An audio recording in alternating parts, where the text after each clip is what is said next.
Oh well. Who are we meeting today? It's the Spider-Man Remastered and it's finally on PC. You really waited these days to be for a really long time, I believe. Since the original release for the PS4, then remastered for PS5, DLCs, and everything. And finally, Spider-Man arrives on PC. I've been playing Spider-Man Remastered for the past few weeks and making this the third time I've accomplished Speedy and company to the particular guest of the superhuman Lord of a Mr. Negative.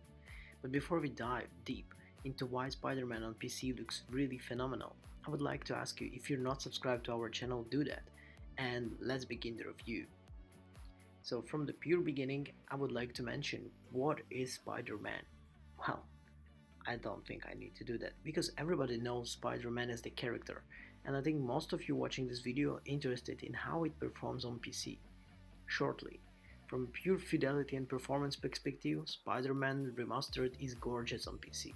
It runs extremely well on an open world game. Users can push details to open world New York based on the power of the rig. Your PC, even if it's the best one possible that you can find now, can really burn with these graphics. Using some Origin Neuron review system, you will be able to get 4K 60 performance with high or very high settings. These were some dips depending on the number of effects on the screen, but those usually cleaned up quickly, and you're dropping to the resolution of 140 or 2080 in the games that run buttery smooth. For those already familiar with the Marvel Spider-Mans, the game itself's never changed. It's still one of the best superhero games you can play today. So if you've not played it before, then the rest is you're really quite a dread. You spend the majority of your time in the game swinging from building to building, high above the bustling streets of Manhattan. You can get easily even most of enjoyable parts of the Marvel Spider-Man.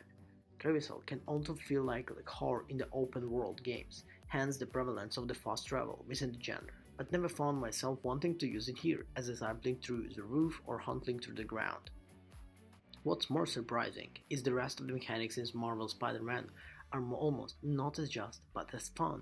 While the combat and stealthy section feels resembling to Batman Arkham Hank games, you really feel like a certain combat system type of game. There is a tremendous amount of depth here, and it really always feels like there is something new to master. Even after taking a gang of goons, without taking a damage and maintaining 100 of combos. The same degree of adhesion is clearly represents the game visual representation too, whether you wanna run it exclusively on PC and chased or not. Diving into the settings menu, you find a really robust set of graphic settings and options. You usually suspect something like NVIDIA's DLSS, NVIDIA DLA, ultra wide, whatever, ray tracing. This is all here. The amount of modularity is actually fantastic. It should be easy to find the best balance of quality and performance for your system, regardless of which tier of Marvel Spider-Man system requirements you're going to rig the mids. I should, as you would think, say that you need to get the best PC to get the best experience. You really waited so long to get the game on PC to experience it even in more and more crazier graphic. To say that, in 2000, I believe 18, when Marvel Spider-Man originally was released on PS4, it was already a great game. 2 years later, we get remastered, and now it's on PC. Crazy, right? So, to speak more about it, the results of our frame rates really varying deeply. You can sometimes get even around 120 FPS, or maybe sometimes dive deeper to 48, or let's say something around 50. This is what I had, but with the highest actual possible. Expect an update regarding the performances on like few days after launch.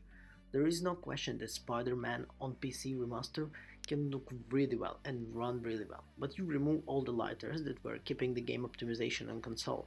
There are the bond of some stumbles. Even at the time of writing, there were still updates being planned. Better to optimize Spider-Man Remaster to ensure that you get the best possible performance of the game. Especially if you're a superhero fan or you want to play some game at the evening chilling.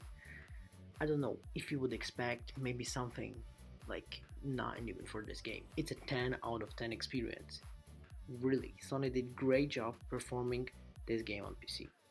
And there is one more interesting topic. A lot of people always asking, can you play it with keyboard and mouse? Well, you actually can, but it's not the best and enjoyable as with controller. Full support is offered to all the controllers that you can use with the Steam IP. with the correct button mapping showing in the game for Xbox and Sony's DualSense controller alike.